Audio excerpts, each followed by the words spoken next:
Long Island City has come up a long way, and there's a lot of developments here.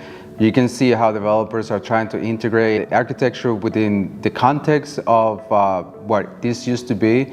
So you see a lot of materiality being used on these elements. You see a lot of bricks, you see a lot of steel, and elements that just brings you back to what Long Island used to be. It used to be mostly warehouses and commercial spaces, and now it has transformed into residential R10, which is one of the highest densities you can get for zoning purposes. And that has made this area that used to be just commercial become alive with residential living.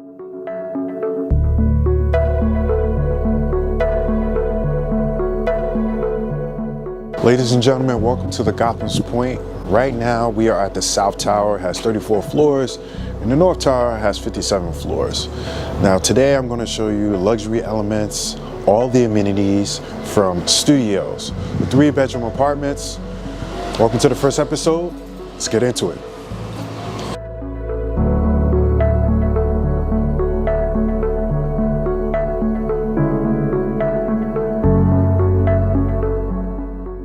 South Tower, we have the roof, co-working lounge, pool tables in North Tower. So, and we have also an outside deck. We can check that out. It's really nice. Oh, it's a secondary deck? I thought this is the only deck.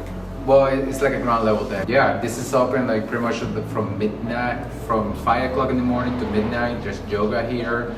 Every Sunday there's free classes of yoga. It's a very active. They do events here, like every once a month they throw an event, whether it's like wine by the roof or beer or just hanging out. So members of the community get to know each other. That's pretty cool. So it's a very active community, and it feels like everyone kind of starts to know each other pretty quick. And it's a diverse community. You got all ages, all backgrounds, all professions. So it's a good mixture of people here.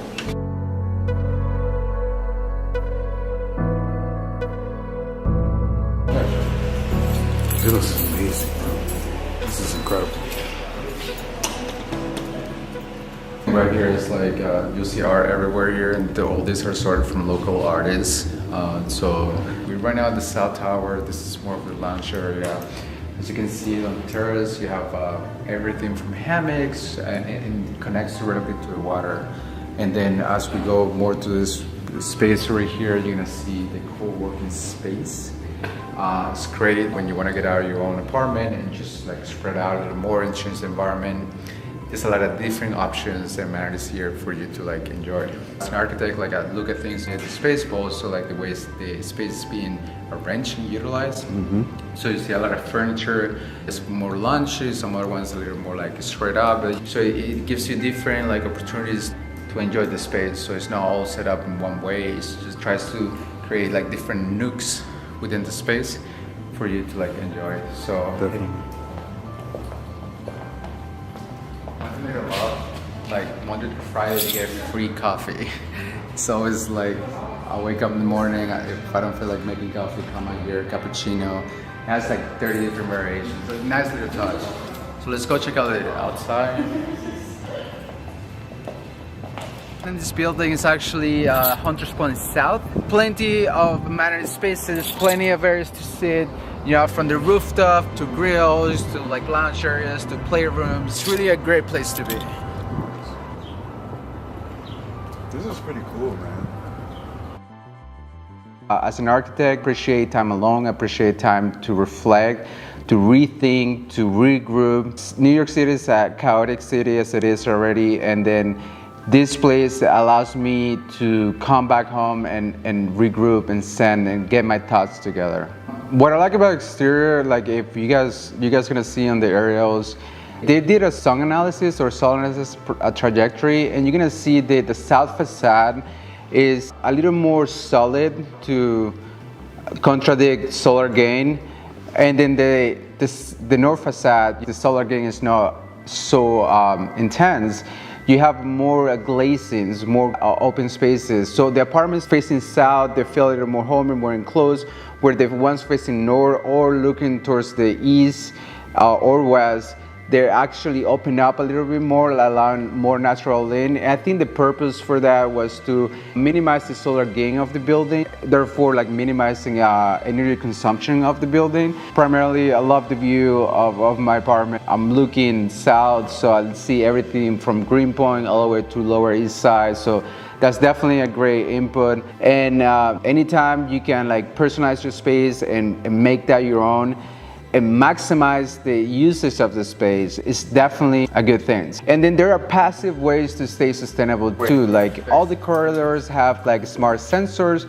So anytime a room is not being utilized, the lights dim down or they will turn off. And that helps with the energy performance of the building. Light sensors of the place, they're actually smart light sensors. So depending on how much natural light will come into the space, the lights would naturally dim or get brightened. So that's definitely something that small tweaks like that, like on the long span of the building, makes a difference, you know. So you start thinking about everything from the macro level, providing green roof, solar panels, and just zooming into very micro level elements such as like light controls.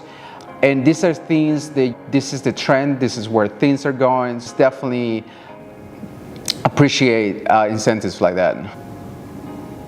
Aside from that, there's also like dedicated spaces for the Brock community. There's a kayak community room here where like you can go there, rent kayaks for free because it's part of the community, and go take it to the water. I think it does a very good job to like not only promote community within the building, but also through like the entire neighborhood as well. And that's one of like the features I like the most about this building. I think location is key. You know, I work in Midtown Manhattan. It takes me about 25 minutes from here to there, and it's really quick. This is not a location for everybody. If you want to be in the middle of everything, this is not a place for you. You can go to the Lower East Side. You can go to Greenpoint. If you want somewhere where like you can retreat and just kind of like, you know, enjoy more natural environments such as the park and just have more time for yourself, this is more a place for you. Primarily, there are local laws that have been implemented in the recent years in New York. So this has helped achieve green energy or sustainability goals of the city. Nowadays, you cannot build a building without providing either a green roof or solar panels. This building has actually opted to provide green roof. So you're gonna see an amenity roof besides the grills. You also have community gardens. You have green areas, lowering the need for like solar gains on the buildings. That's definitely a way to stay sustainable.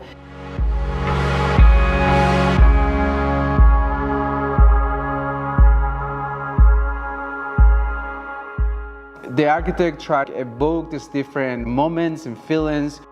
So even though we're talking about a big scale unit or apartment units, there's so many moments for you to actually personalize and make yours, and that I think that's what makes great architecture.